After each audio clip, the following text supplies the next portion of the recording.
oh, there's like coloring in my pumpkin spice latte. It's in an opaque cup. Like, why do they have to add that in there? Oh, it's one of the worst ones that's linked to cancer. Or Subway, like, oh my gosh, they're using a chemical that's used in yoga mats and rubber. And if you use this chemical in other places around the world, you get fined $450,000 and put in jail. Hey guys, it's Bethany Cameron, and you're listening to the Digest This podcast. Vani Hari, also known as the Food Babe, is on the show today. And if you're not familiar with Vani, she is the person who took on Starbucks, Kraft, Chick-fil-A, Subway, and so many other major food companies and persuaded them into changing their ingredients and the way they do business by being open to the public about what they actually put into their products. In today's episode, we discuss how the food industry is manipulating our taste buds by the ingredients being put into our food, like natural flavors, and what natural flavors really are and how they're made, and how misleading marketing is confusing so many moms out there and how to navigate through it all. We also talk about Vani's newest book, Food Babe Family, coming out in October, and the over 100 different recipes included, as well as tips for eating healthy while traveling. This conversation was fire till the very end, and you'll get information to obtain for a lifetime. This is also a great episode to share with your friends and family who perhaps you've been trying to hop on the wellness train or haven't truly believed what you are saying to them. So, because let's face it, we all know and have those loved ones in our lives that we want to share such information with, but whenever we personally talk about it, they just turn their head. So this is a great opportunity to give them that information without you being the one telling them. So let's get right into the episode. 1 in 3 adults don't consume enough protein. And if you want to build muscle, lose fat, keep your immune system strong, and have all-day energy, then you should be eating at least 1 gram of protein per pound of body weight. So if you weigh 140 pounds, that means you need 140 grams of protein every single day. For reference, 1 egg has just 6 grams of protein, so you need at least 24 eggs per day to get 140 grams of protein.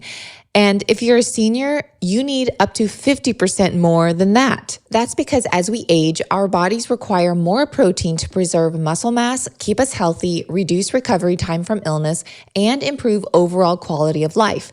Clearly, getting enough protein is incredibly important, but how in the world do you hit your target protein count without spending a fortune, endless hours in the kitchen, or eating 24 eggs a day? Getting enough protein might seem impossible, but it's actually easy when you add Prime Protein's doctor-formulated, incredibly easy to digest and affordable beef isolate protein powder to your diet. Just 1 scoop has 20 grams of protein. And I personally take their unflavored version, which contains just 1 single ingredient.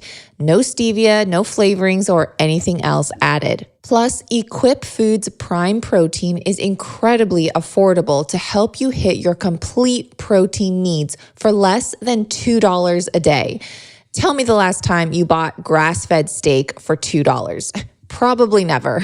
Equip Foods prioritizes working with regenerative farms who let their cows graze outside and sources the highest quality grass-fed beef protein they can find.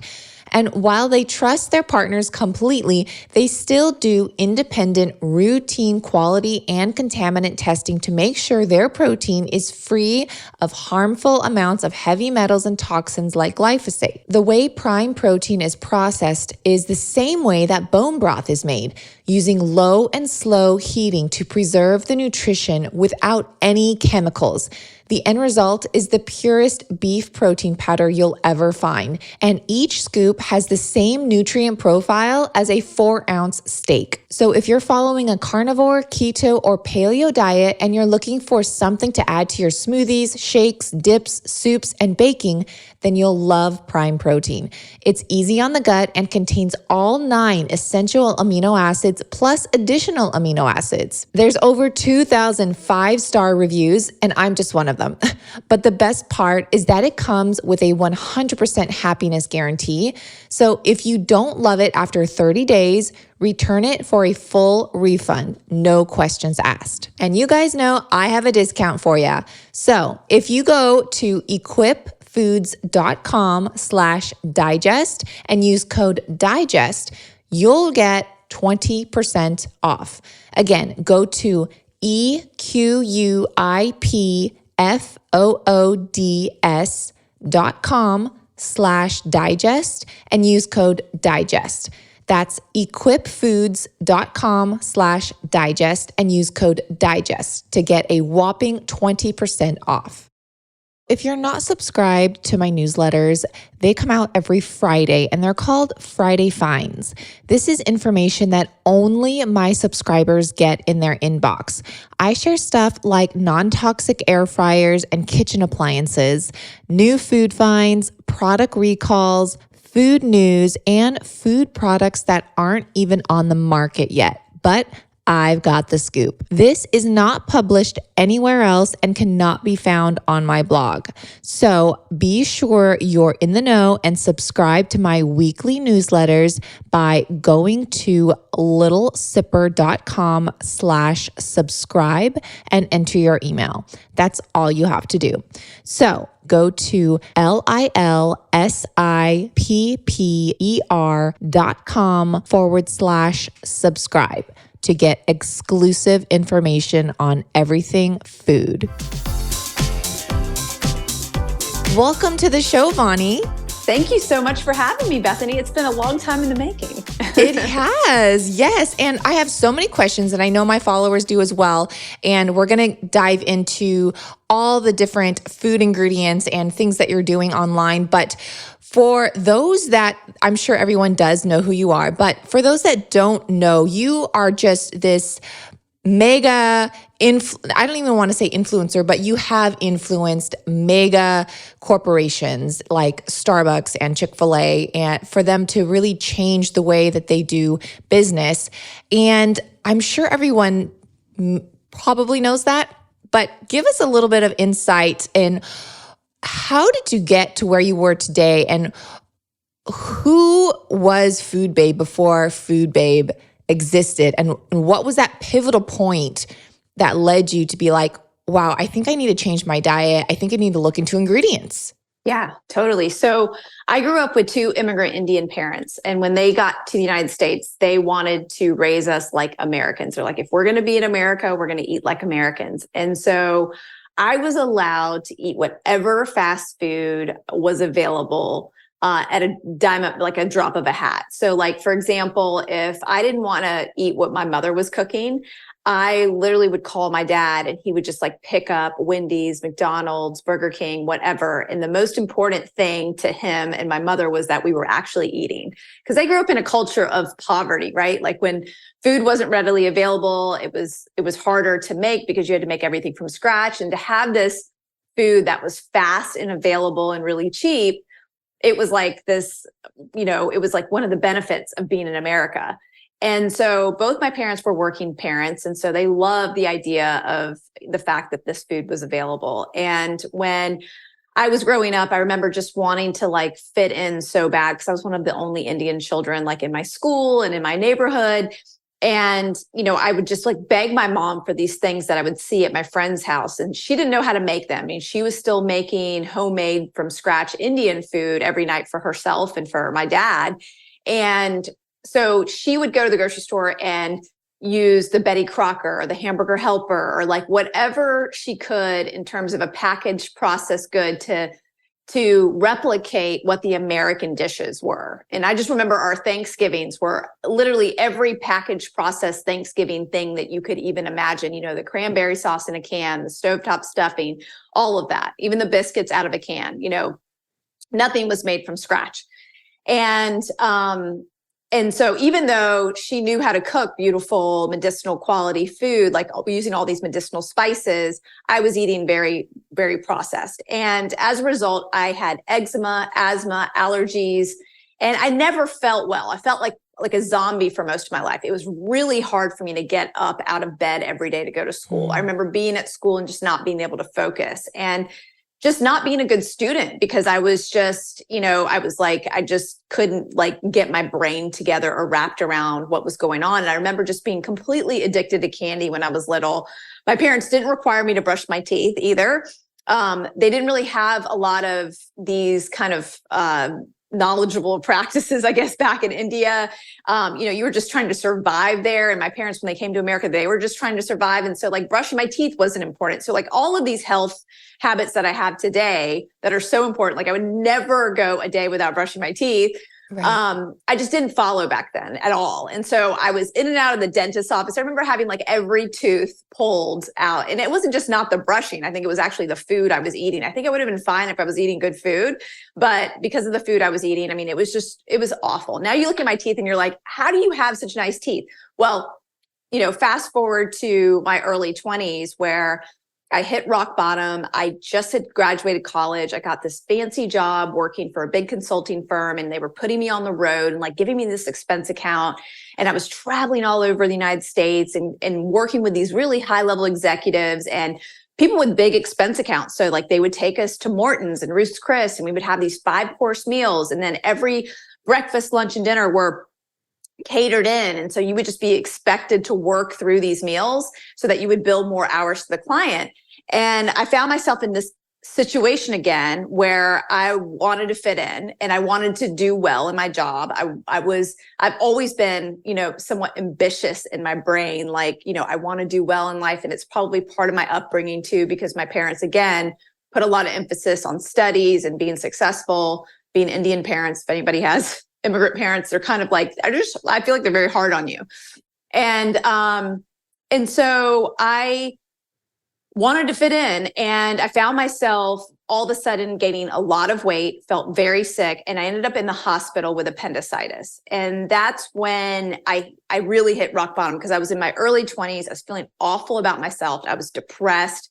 Not clinically depressed like by a psychiatrist, but just felt depressed, right? Just felt really bad about my life. And I'm like, I just want to go out there and be with my friends and hang out and meet a guy, all these things that my friends were doing at that age. And I was in a hospital room recovering. And so I decided at that moment that I would make health my number one priority. And that was at the young age of 22. And as soon as I made that commitment, a month later, I met my husband, which was just incredible. He introduced me to oatmeal, actually. I'd never had a bowl of oatmeal in my life. So now this is funny because I have a vendetta against people who say that oatmeal is unhealthy, because I'm like, wait a minute, no, it's not, But yeah, no, I started eating oatmeal every day for breakfast, and then started to make all these different changes to my lifestyle. I started to bring in my lunch. I started to work out in the morning before I go into work, or at lunch, and take my lunch break to work out. Like I really put myself first. And then I started to teach myself about food. And the first thing I did was treat my curiosity like I treated a debate round. So back in high school, I was a top tiered debater, number one in the state 3 years in a row, and got recruited to college, just loved debate. And back then you had to learn both sides of an argument, the affirmative and negative. And we didn't have Google. So I couldn't just Google how to be healthy, or what's nutritious to eat, or how do I lose this weight? How do I feel better about myself? I couldn't do any of that. I had to learn the hard way. So I went to the library, checked out huge books on nutrition, and taught myself about real nutrition. And one of the books that I was reading talked about this concept of all of the grocery store foods that are in a package are dead. Literally they're dead. And I was just it just hit me so hard when I read that sentence, because it was that's how I felt most of my life, dead. And now I'm feeling better and feeling alive for the first time in my life because of the nutrition I'm eating and because of my lifestyle changes. And around this time, my friends and my family couldn't believe the transformation. They thought I looked like a completely new person. And so they were dying to know what I was doing. They're like, hey, what's this green drink you're drinking? What's this new food you're eating? Why don't you eat candy anymore? What are these things that you're doing? And I started to teach them, hey, well, candy has artificial dyes. It's linked to brain inflammation, immunity problems. It's linked to allergies and asthma, which I was suffering from at the time. Like all of these things, like I'm trying to clean up my diet. I want to remove the chemicals from my life. And I don't want to be part of this science experiment I found out that was happening on the American public. And I just decided to opt out. And to my friends at the time and to the people around me, this was so foreign, because this is over now 15 years ago, that this was more than that, 20 years ago. Gosh, I'm old. Yeah, over 20 So you're like now. mid-20s right now?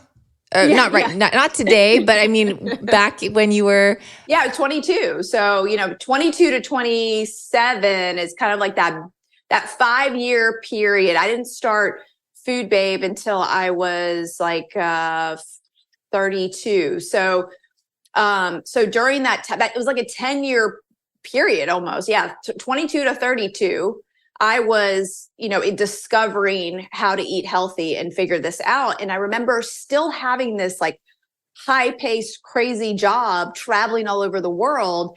And I was taking in my cooler of like homemade kale salad and my tomato soup and like all this stuff that I was making at home, because I just didn't feel right about eating out every single meal.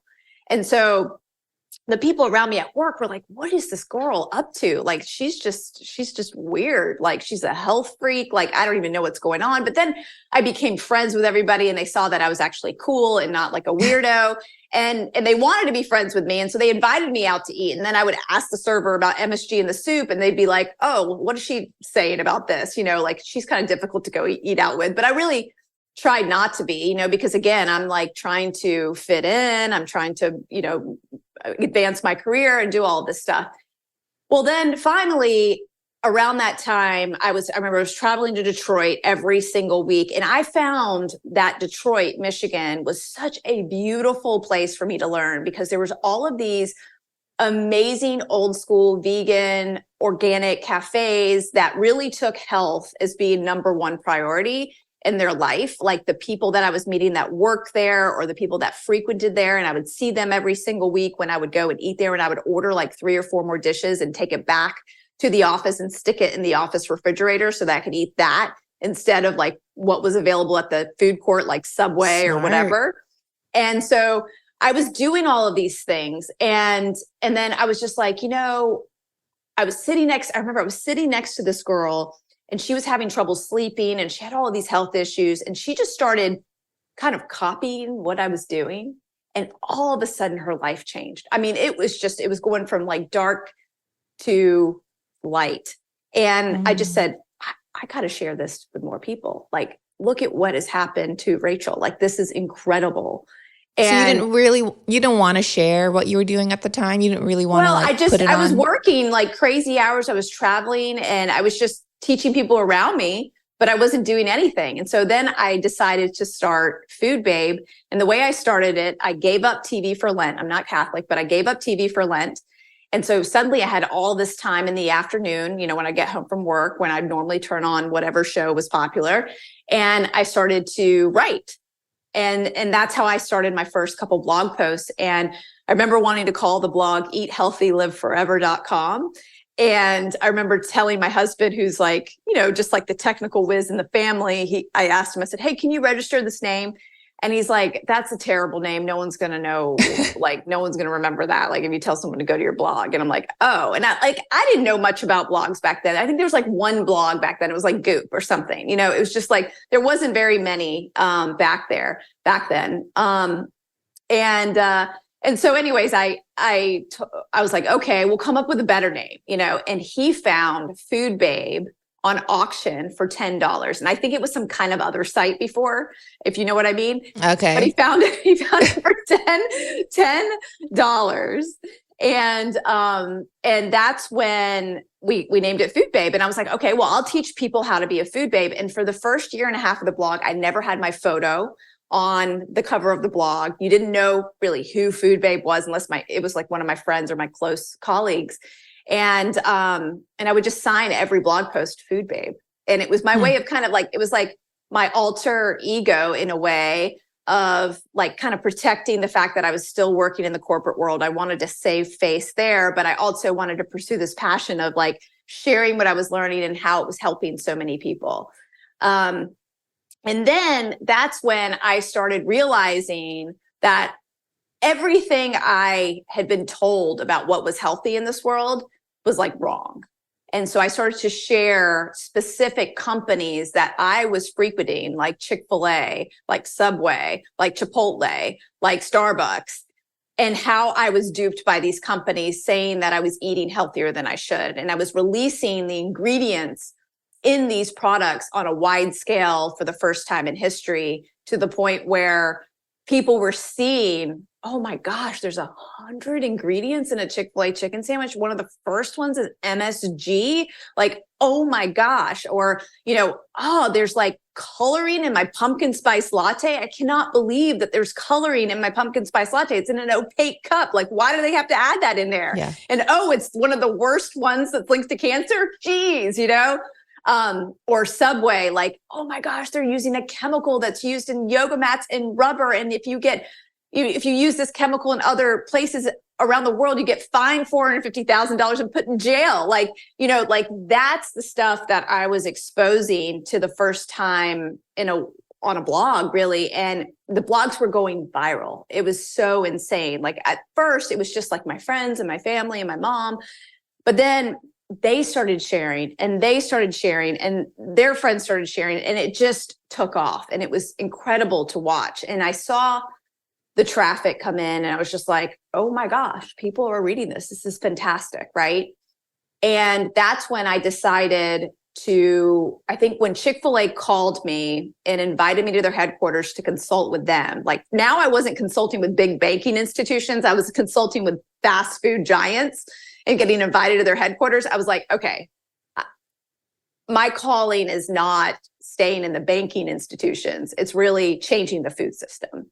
And so that's when I decided to quit my job. And I remember being really scared to quit my job and to do Food Babe full time, because I was not making any money doing the blog. It was just because I wanted to share what I was learning. You had a passion, yeah. Yeah. And so it was really scary, because I remember I didn't tell my parents, I think for a month, that I quit my job because I wasn't making anything. I was like, I went from 401k and this lucrative salary to zero. And I remember the first thing I taught myself was to eat organically on a budget, because I was worried that the lack of money that we had, that I'm going to have to start buying conventional. Like, we're not going to be able to afford organic food. But I knew how important it was. And also at that time, I had gotten off 9 prescription drugs. So you can only imagine how expensive 9 prescription drugs is, right? And now I have all that income, and it's like, okay, well, that can go to organic food, right? But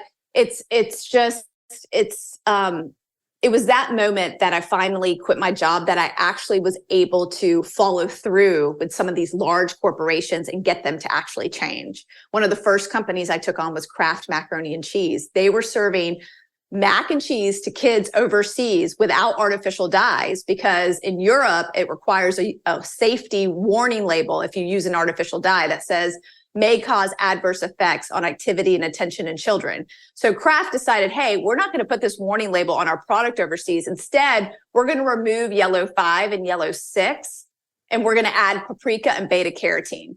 And here in the United States, we're just going to keep serving the American kids yellow 5 and yellow 6, even though it's linked to hyperactivity in children. And then you see the rise in ADHD drugs around, the last 20, 30 years. And you just are like wondering, like, what the heck? These companies are so immoral and unethical and hypocritical in the terms of like what they are serving us. Like, they should serve all kids around the globe a safer version of their product. And so I took that on, and it received over 350,000 signatures. I took 270,000 of those at the time to Kraft's headquarters and dropped them at their door. And I remember meeting with them. I mean, I, rang the doorbell and was like, let me in, have these things, right? And they let me in. And I remember having a conversation with them, and they said, we just have to agree to disagree. We're not going to change it. And you know what they did? Within 6 months, they changed it, because their competitor Annie's got all of their business from the widespread news that this petition made. I mean, I was on every single news station, every single newspaper was writing about this. And they had lost so much market share. They're like, oh, shoot, we have to do this. And it wasn't, what was beautiful about that, it wasn't the petition, right? Of course, that created a lot of noise, but it was the people putting their money where their mouth is. The moms and the dads out there saying, you know what, I've had enough. I'm not going to buy Kraft mac and cheese anymore. There's this competitor, Annie's, that is making it without artificial dyes. I'm going to buy that instead. And you know what happened shortly thereafter? General Mills bought Annie's for $800 million. Colostrum is the first form of nutrients mammals, including humans, receive after birth. It's often considered liquid gold due to its wide array of health-promoting properties, including immune and gut support. It's incredibly nutritious and contains high levels of antibodies that fight infections and bacteria for the newborn. But us as grown adults can also benefit from these outstanding properties. And in today's world with so many toxins in our modern day living, we need it more than ever. Our food system is broken, let's just be honest, guys. And even our soil is depleted, which makes our food less nutrient dense, containing less vitamins and minerals we need for optimum health. So it's more important than ever to supplement quality products to help keep our immune system and digestive system working at its best. Armor Colostrum is one of those whole food supplements I got introduced to back in February of 2023, and I've been on the Armor train ever since.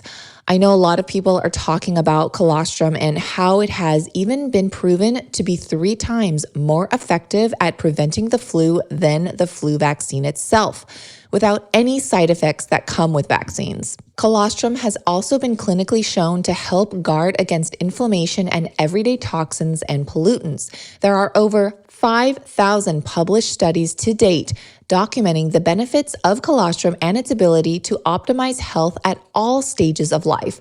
Colostrum intake has also been linked to fewer respiratory tract infections and GI infections in children. What makes Armor Colostrum different than all the others on the market is that they use a proprietary cold chain biopotent technology that distills over 200 functional nutrients, guaranteeing the highest bioactive integrity and bioavailability. Another thing I personally love about this company is that they also only extract and use the surplus colostrum from grass-fed, pasture-raised, happy cows that are no longer needing it to supply their young. So you know you're not taking away from animals that need it. Only the surplus colostrum is used, and Armra makes sure they are getting only the best from healthy USA cows from family farms. Armra has 3 flavors: orange, watermelon, and unflavored, which is my personal favorite because the unflavored has no natural flavors and just one single ingredient. It tastes so good, like you guys are going to love it. And for anyone with dairy sensitivities, the casein is removed, so you may be able to digest it a lot easier because of that. That's the protein most people are sensitive to with a dairy allergy, is the casein. So Armra has many dairy sensitive happy customers. So if you guys want to try what everyone is talking about and help rebuild your whole body microbiome and strengthen your immune barriers along the mouth, sinuses, lungs, gut, urinary, and reproductive tract to block unwelcome particles for your strongest immune health, I highly recommend Armra Colostrum. If you guys go to tryarmra.com and use code DIGEST, you'll receive a special discount. That's tryarmra.com and use code DIGEST. You'll receive a special discount. Again, tryarmra.com and use code DIGEST. If you suffer from headaches, you're not alone. 1 in every 6 people suffer, and more than 8 million Americans visit their doctor for headache-related issues each year, 75% of which are women.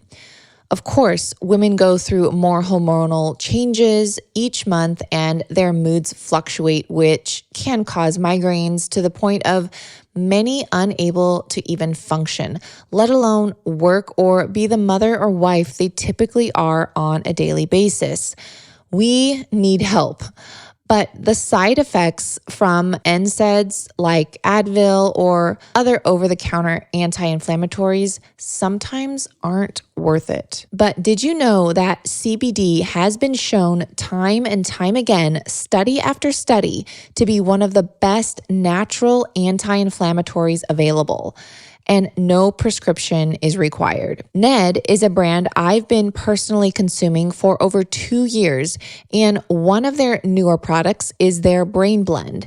It not only contains full spectrum hemp, but also botanicals to help support brain function and clarity, such as MCT, ginkgo, bacopa, Siberian ginseng, lion's mane, and lemon essential oil. I took this blend when I had a major headache, and within 30 minutes, it was gone. No joke. So if you need a natural relief from headaches or just want more clarity in your brain to think and focus, I highly recommend Ned's Brain Blend. Become the best version of yourself and get 15% off Ned products with code DIGEST. Go to helloned.com/digest or enter code DIGEST at checkout to get 15% off. Thank you, Ned, for sponsoring the show and offering my listeners a natural remedy for some of life's most common health issues. Let me tell you, Vani, you have such an influence and you've done so much work in so many different areas. And you put a great point out is that we as consumers do have a voice. And I feel like a lot of people don't think that they do. And where you put your dollar is a sign and signal to these big box companies that either you do or you don't want to see or consume these products. And you mentioned a great point too, is that, prescriptions are really expensive and they say, well, I just can't afford to eat better because it's so expensive and I'm on these prescriptions. Well, if you make better choices, you can actually get off many prescriptions. I can't make a blanket statement and say you can just get off of all of them because we don't know what you're on. But I'm just saying there's all these opportunities to make the switch. What you've done and what you've brought to light is incredible. And I love what you share on your Instagram, and you're sharing different healthier swaps and bringing light to different certain ingredients. And that's something that I did want to ask you, is because I feel like in today's food industry or society, people think that they're actually buying something healthier. And I think that's what's really misleading, is that they're like, wow, well, it's marketed as X, Y, and Z and gluten-free and there's no added, whatever. But then you turn it around and there's still junk in there. So I'd love for you to kind of elaborate on that and what you're doing to really bring to light misleading marketing. So, when you look at a front of a package, any type of packaged good, it's all marketing, right? It's, I own a product company now. It's called Vani.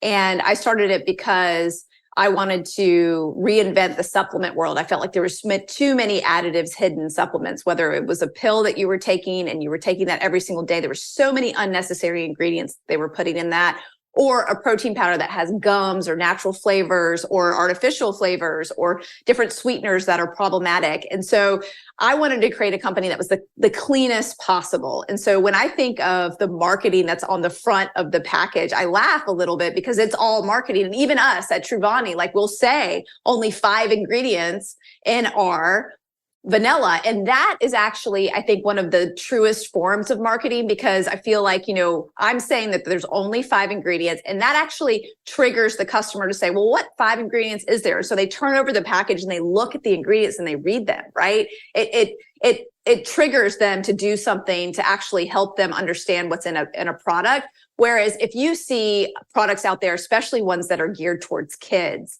and moms that are out there trying to feed their kids better food, you'll see things like, all whole grain, or, 50% vitamin C, daily allowance, or, look at this brain health, or immunity, because they add a little sprinkle of probiotics or something like that.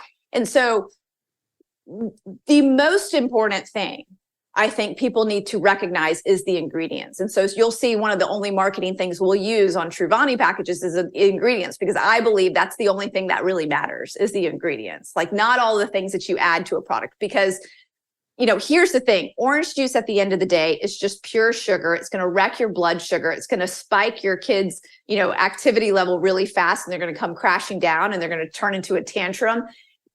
But a lot of people will buy orange juice because it's fortified with vitamin D or omega-3s or, all of these different fancy labels that food manufacturers are putting on these products. And so it's so important just to look at the ingredients and understand what you're eating. And I think the best thing anyone can do for themselves is to eat whole, unadulterated food.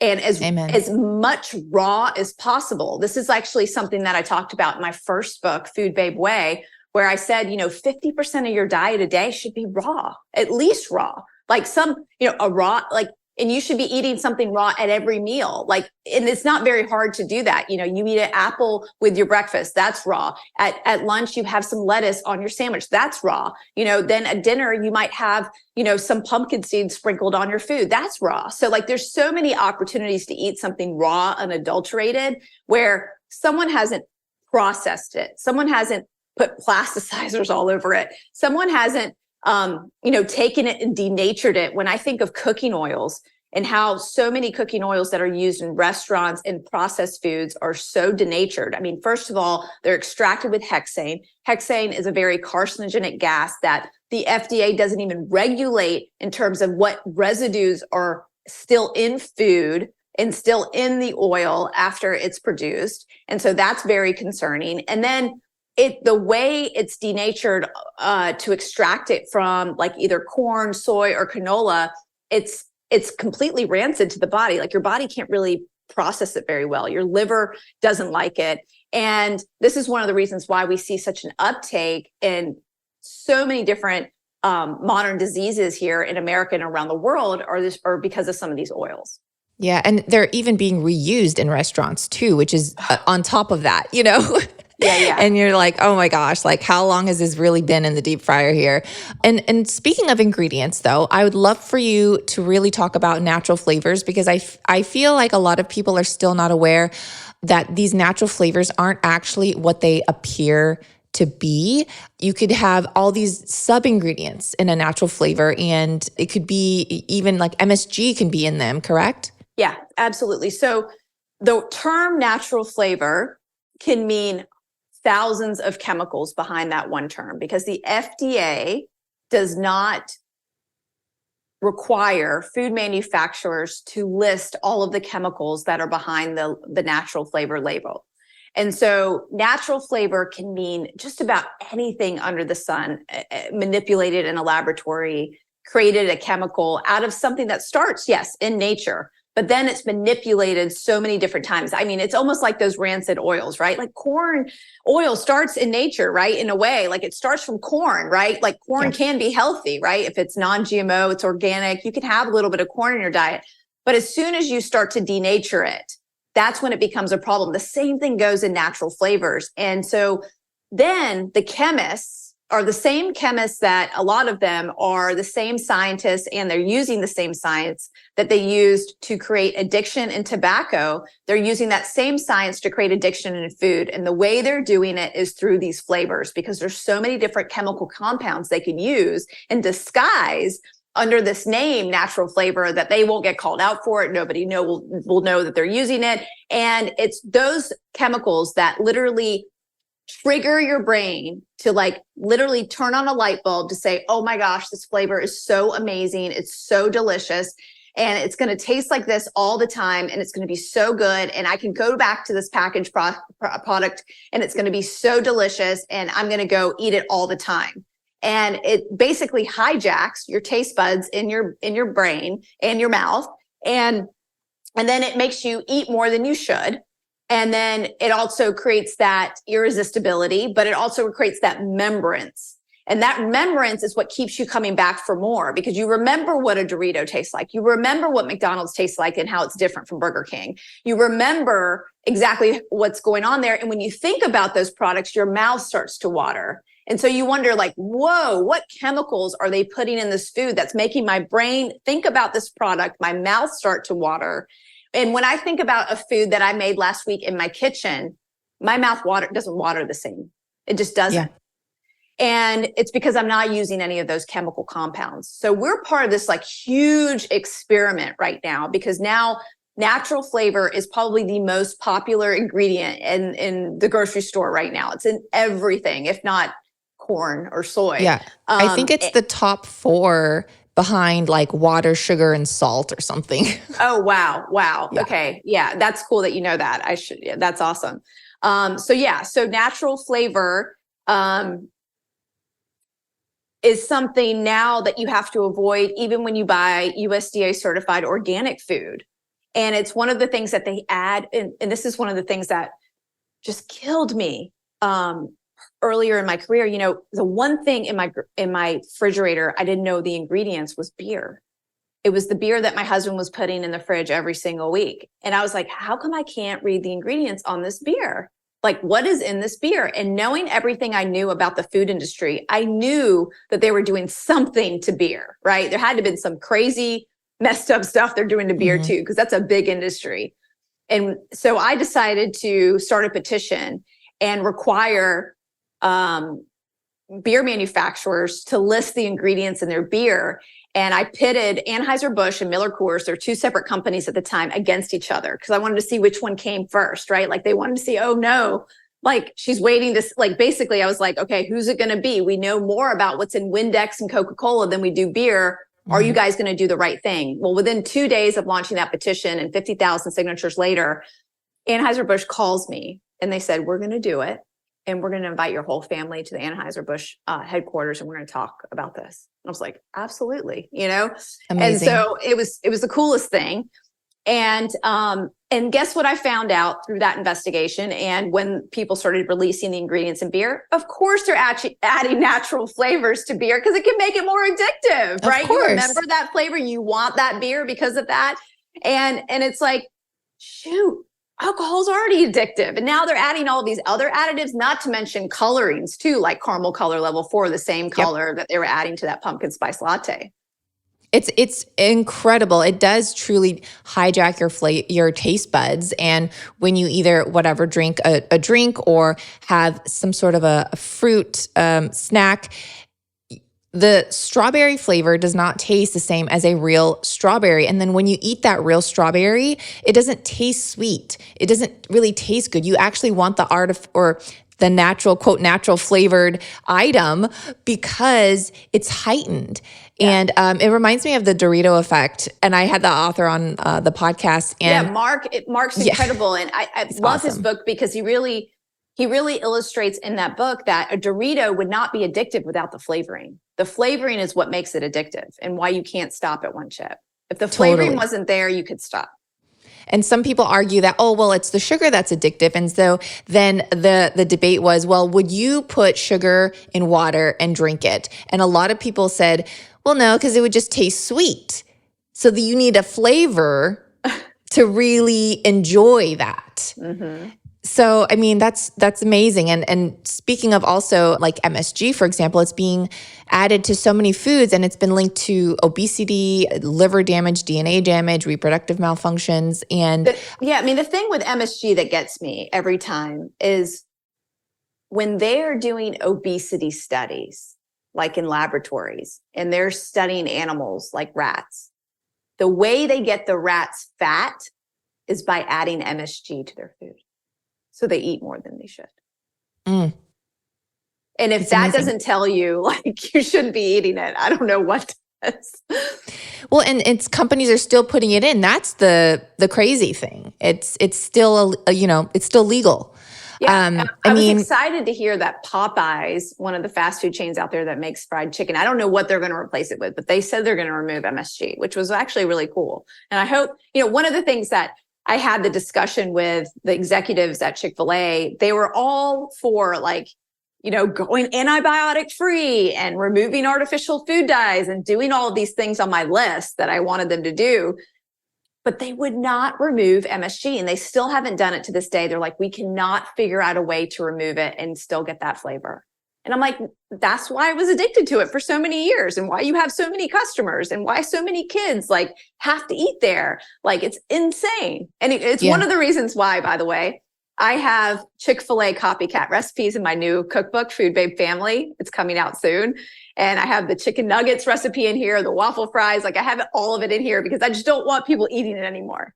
Well, and that's something that I did want to bring up because you are an author of several books. Your newest one is called Food Babe Family. I'd love to have you share a little bit about that too, because not only do you have, great recipes, and it's going to be coming out really, really soon for the whole family, but a lot of people listening are mostly already in the health and wellness space, but they're struggling to get their family on board. So what kind of tips can you give to those listening to be like, okay, yeah, I'm doing it myself, but my family's just they're not with it yet?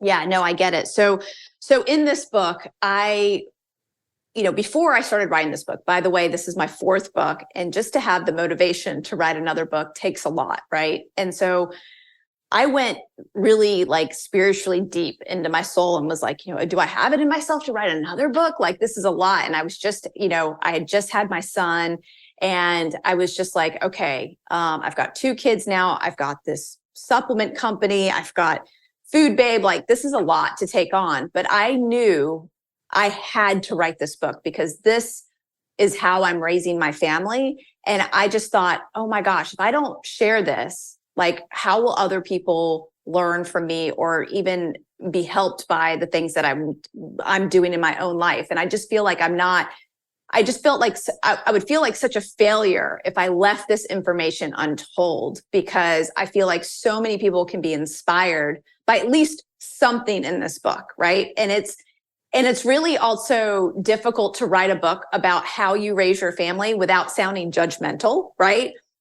Because there's a lot of mom shame. We're all doing the best we can in terms of raising our children. And there's so many different choices available on how you raise your children. And a lot of people can take that information very personally. And so I took this book as an opportunity to share a deep, intimate look inside my family and what we do and how I raised both my kids from the moment they stopped breastfeeding to starting real food, and how I went through that process, as well as everything that we're doing on a daily basis on how we navigate when we're at school, when we're at a party, when we're, going to traveling and, we're on the road, like all the different tricky situations where you're constantly being exposed to not real food, right? You're being exposed to processed on the go food, fast food.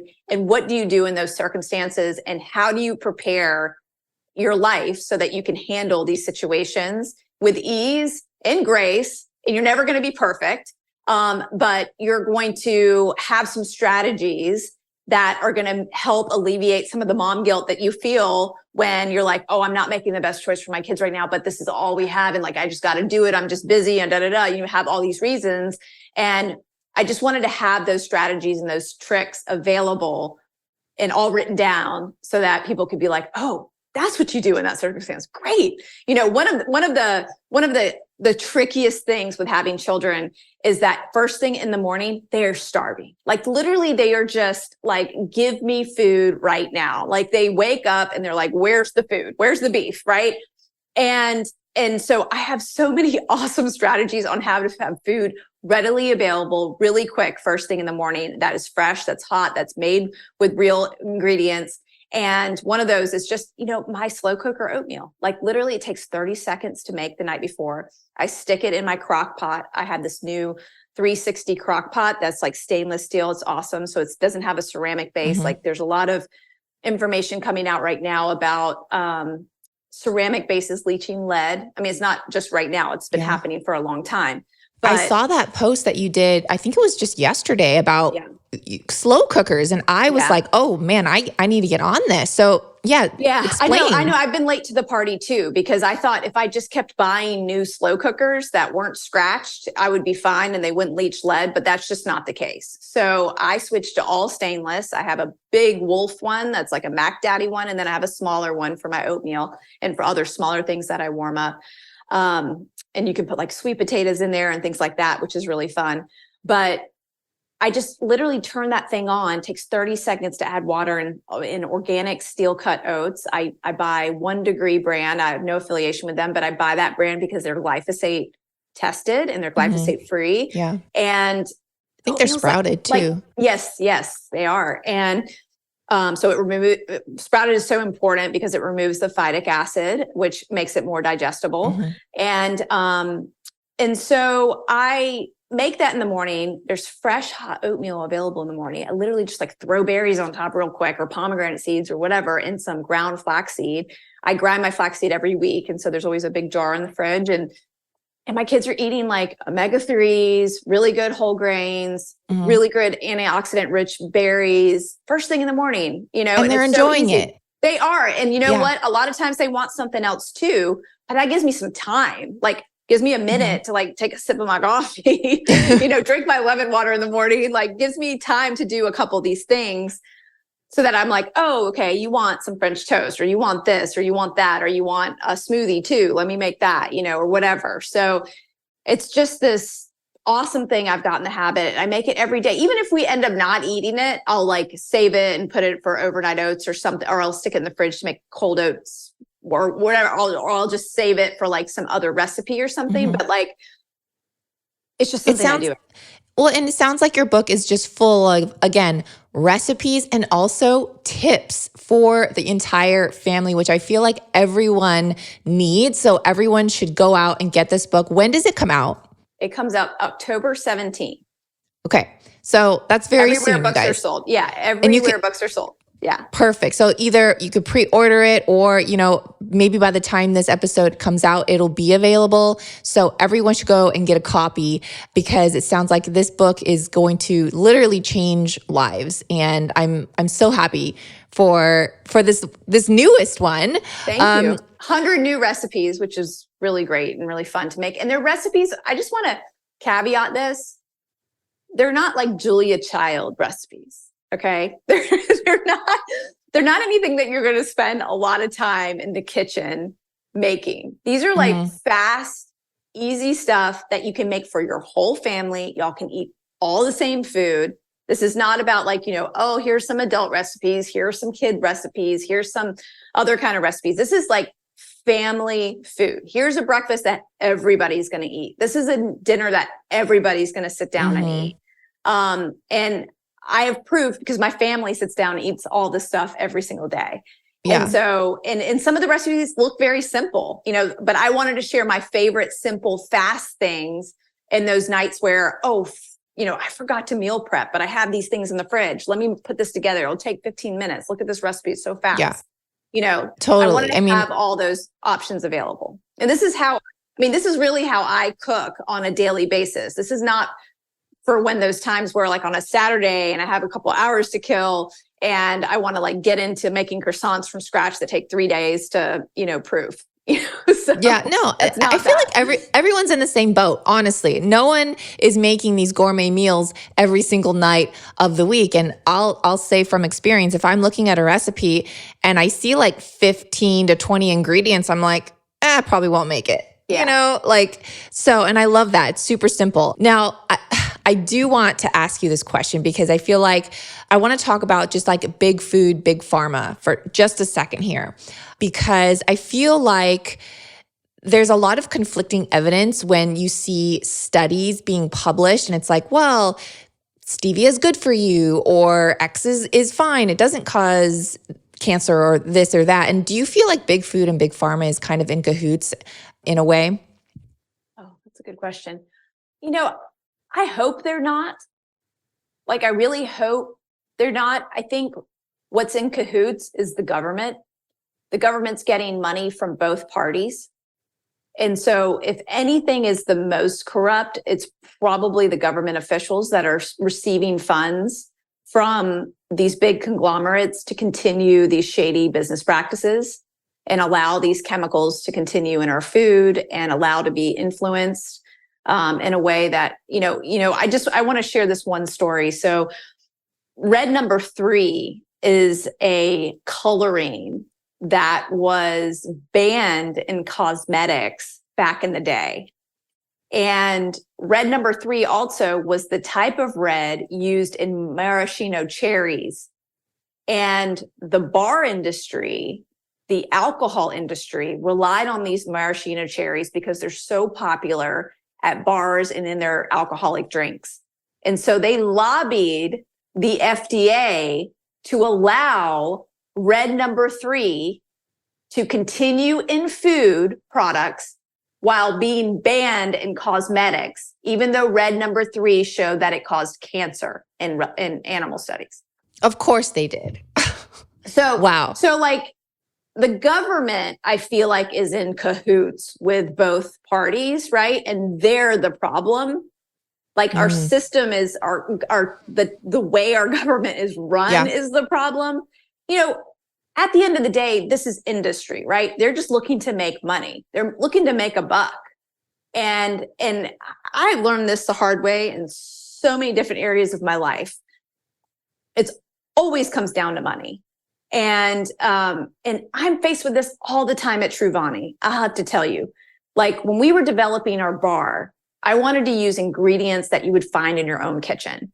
And this bar manufacturer we were working with kept trying to get me to use tapioca starch because it was cheaper than maple syrup. And I was like, listen, tapioca starch is not an ingredient that I want to use. It's a processed ingredient. It's actually spikes your blood sugar as much as maple syrup, if not more.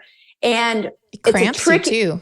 Yeah, it does that too. But also it does. And it tricks your body into thinking you're not getting sugar, but you actually are. And so, and it tricks the person on the label too. Like if we didn't add maple syrup to our bars and we decided to use tapioca starch instead, we wouldn't have to put that extra 3 grams of sugar added on the label. Like literally we could get rid of that. And that would make our label look so much cleaner and so much nicer in terms of nutritional facts. But I felt like it was a disservice to the people out there that were consuming our products. I wanted them to have as real ingredients as possible. And if that meant adding 3 grams of sugar of maple syrup per bar so that we could have that binding ingredient to make the bar like last and stay together, like in a bar form, then that had to be it. So Yeah. And I love that integrity about you too, that you're not going to budge. And I deal with this too with, the protein powder that I have. And I feel like we have so much, in common as far as just wrestling with these different manufacturers. There's a lot of studies too that people need to really look at the funding because this is really important. Just like the other day, I was looking up a study and it was like canola oil is good for you. It's heart healthy. It's one of the best oils. And then you look and it was funded by the National Canola Oil Association. And that's something that I think a lot of people may not realize or even look into when looking at studies and really knowing who it was funded by.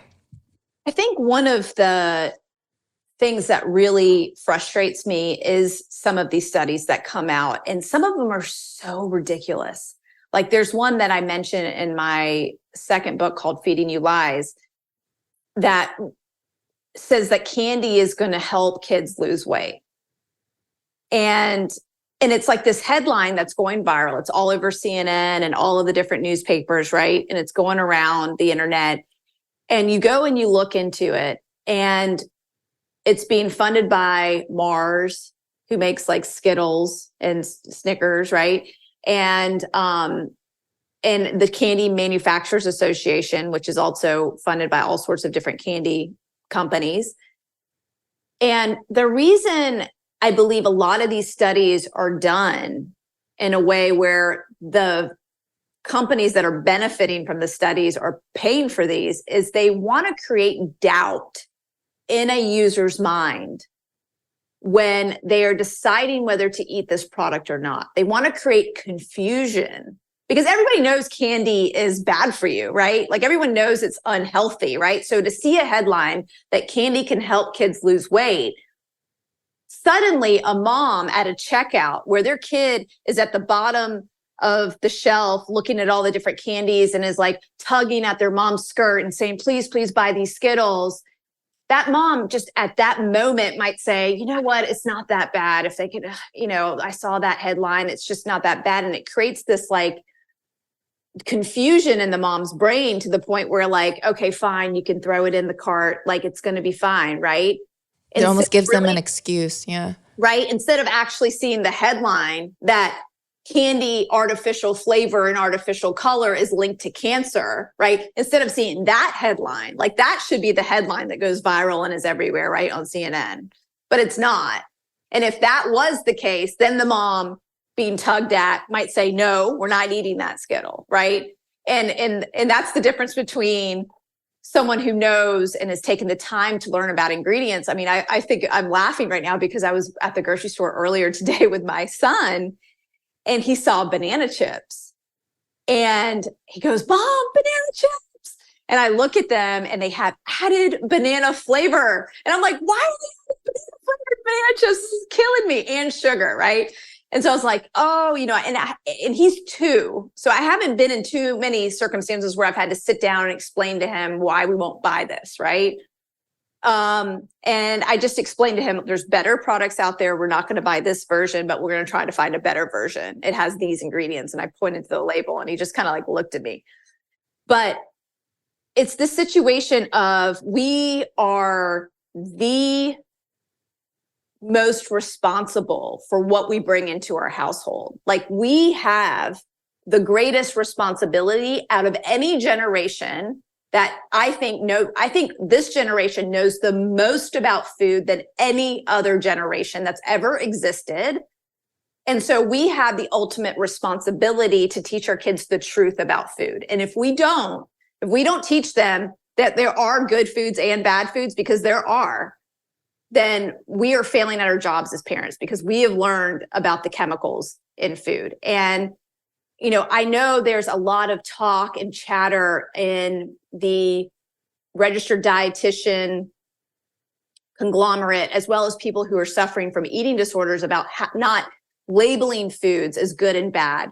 But I truly believe there are certain chemicals that are added to foods that are unnecessary, toxic, and we should be educating our families about these chemicals so that they can pick the right products for their body and they can make the best choices for themselves when they're out in the world making choices about what to eat. Well said, Vani. Yes, exactly right. Beyond your newest cookbook, is there anything on your radar that's coming up or that you're focusing on? I was thinking a lot about this today, and one of the things that's lovely about writing a book is you get to talk to amazing people like yourself. And when you are doing like podcasts and you're talking a lot, and you're doing more videos and you're going live, your brain starts to like turn on and your passion starts to get reignited. And I just feel like I'm getting back that activist mindset. I lost it. I feel like I didn't lose it completely, but when you first have your children, like your brain is changed. It's scientifically accurate to say your brain changes when you become a mom. And I feel like I got softer, less intense, less relentless, right? I had maybe less tenacity too, because I was just so focused on nurturing my kids. And now that they're growing up and my little one's going to turn 3 in January and he's going to be going to school. Like, I just feel like I'm going to be back to being an activist. So like big food out there, like if you're on my radar, like watch out. I love it. I love it. And so I'm going to actually make a personal request that you take on hospital food. Oh gosh. I would love to do that. And I know we're short on time here, but let me just leave with that. And if anyone is listening, maybe if you guys want to see that change, comment below or send Vani or me a DM and, we'll see what happens in the future. That would be awesome. Well, thank you so much, Vani, for coming on today. And for those listening, don't forget, get her book, Food Babe Family. And then where can people find you on social media? At The Food Babe. And you can also go to foodbabe.com and find out all the information as well. Awesome. Thanks so much. Thank you. Thanks for listening to this episode of Digest This. If you enjoyed this episode, please leave a review in your podcast app to let us know. If you're ever wondering how you can support me and this podcast, sharing it with your friends and family is the best way. This is a Resonant Media production produced by Drake Peterson and edited by Mike Fry. To email the show, message us at digestthispod@gmail.com. See you next time. The content of this show is for educational and informational purposes only. It is not a substitute for individual medical and mental health advice and does not constitute a provider-patient relationship. As always, talk to your doctor or health team first. If you're looking to take back your health, it's time for you to listen to the Real Foodology podcast. From the producer of Digest This comes one of Apple Podcast's top 10 nutrition shows, hosted by integrative nutritionist and real food activist Courtney Swan. The Real Foodology podcast is on a mission to change the way we eat. Courtney interviews doctors, food experts, health professionals, and nutrition pioneers to bring you the best info so you can thrive. Somewhere along the way, we lost sight of how impactful our food choices are.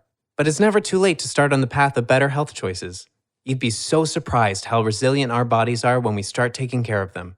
Yes, it's overwhelming. But that's why Courtney's here to help. She breaks it down for you and makes the information more accessible so that you can make more informed decisions in the grocery aisle or restaurant. Listen to the Real Foodology podcast today on your favorite podcast app. New episodes every Wednesday. Produced by Drake Peterson and Resonant Media.